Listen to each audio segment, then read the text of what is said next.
Moi c'est Gretzky, réalisateur, compositeur. C'est tout. Alors moi à la base j'ai commencé avec un BEP industrie graphique. Après j'ai eu ce BEP, normal je devais poursuivre en bac pro. On va dire que j'ai eu quelques petits problèmes au lycée, donc ça fait que j'ai préféré partir et m'inscrire à une école privée de graphisme. Donc à la base, moi en fait, je suivais une formation de graphiste, web designer. Et après, voilà quoi. Après, je vous expliquerai plus tard comment j'ai passé à la vidéo. Mes inspirations, je m'inspire beaucoup d'équipes de Nabil, un réalisateur qui a travaillé pour Kanye West, Frank Ocean entre autres. Il y a aussi Director X. Il y a aussi Colin Tiley, on est un peu partout, YMCMB, on sait. Et dernièrement, il y a un duo de réalisateurs que j'apprécie particulièrement, c'est Mike Carson et Mike Watts. Ils travaillent beaucoup avec Big Sean en fait. Ils ont fait aussi Casey Veggies, on va prononcer. Et non, ils ont un style assez particulier, je m'inspire beaucoup d'eux en fait pour mes clips. C'était très, en général c'est très sombre, très coloré en fait. Donc voilà, c'est une petite touche que j'aime bien. Voilà. Alors comment me contacter, c'est très simple. Dans mon adresse mail, Gretzky, grtzky@gmail.com. Après bon, j'aimerais bien lâcher mon numéro là ici, mais ça poserait quelques petits problèmes, tu vois. Pas terrible. Et comment ça se passe en fait, la démarche, c'est simple. Tu m'envoies le mail, tu me parles de ce que tu veux, et en pièces jointes le son. Et après, voilà, on discute, on voit comment on peut mettre nos idées en accord, on voit ce qu'on peut en faire, tu vois. Et après, bon, je sais pas, histoire d'avoir une bonne en face, tu vois. On va de Bruxelles d'ailleurs. Et voilà, au début, c'est humain, tu vois, c'est un rapport humain au début, tu vois, parce qu'il faut que je chante la personne, ça avant même d'étudier le son, tu vois.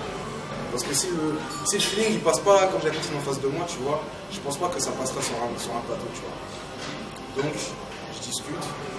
Après, là, on commence à aller dans le thème. Donc là, on prépare le scénario, et feuille de route aussi, parce que c'est toute une organisation en fait. Voilà, c'est beaucoup de préparation. Plus ton clip est préparé, et mieux tu le réalises en fait. Ça se passe en gros comme ça. À la base, j'ai commencé avec un poteau à moi, tu vois, il s'appelle Gegan, qui est réalisateur lui aussi. Et on a une structure qui s'appelle The Moon Production. En gros, c'est moi et lui. Et on va dire depuis 1 an et demi, on va dire que j'ai commencé à réaliser des clips seul, et lui aussi de son côté. Donc on va dire que voilà, j'ai pu voir ce que c'était de travailler à deux, de travailler seul. Donc en gros, ça ne me gênerait pas de retravailler avec lui, de refaire des clips à deux, des binômes, tu vois. C'est toujours une force, tu vois.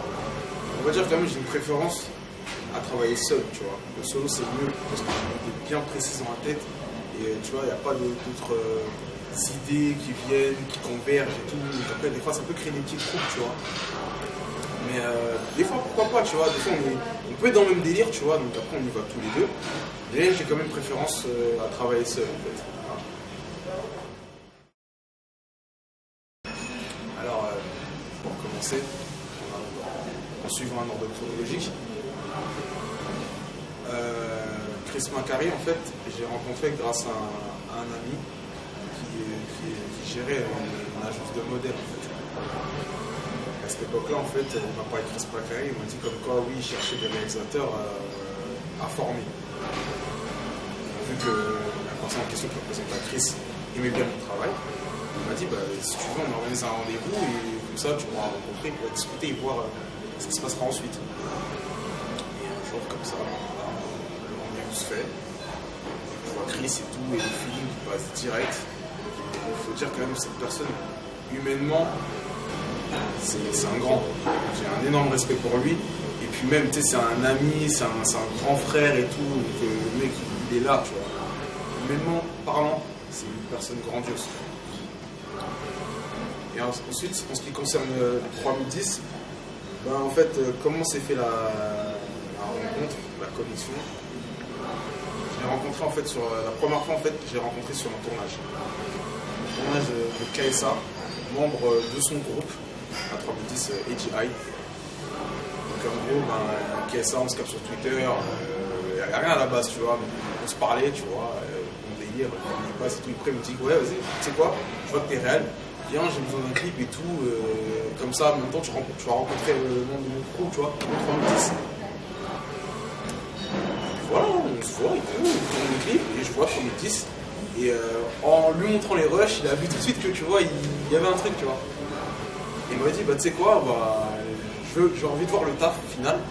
Et après ça, bah, je te recapte si besoin.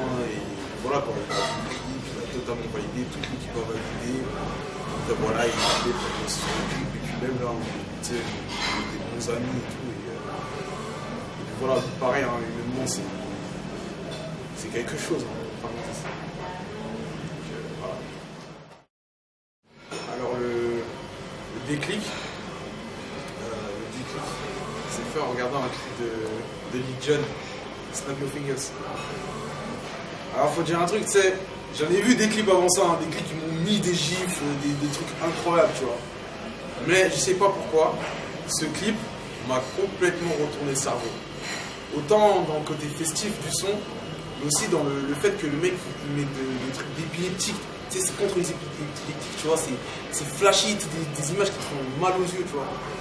Et je me suis dit, mais ce mec-là est complètement barge. Et d'ailleurs, ce mec-là, j'ai oublié de le citer tout à l'heure, est aussi un très très grand réalisateur. Il faut savoir que ce clip-là a été réalisé par Hank Williams, qui n'est pas n'importe qui. Et voilà, c'est ce clip-là en fait, c'est vraiment le clip qui m'a le plus giflé, qui m'a donné envie de faire des clips.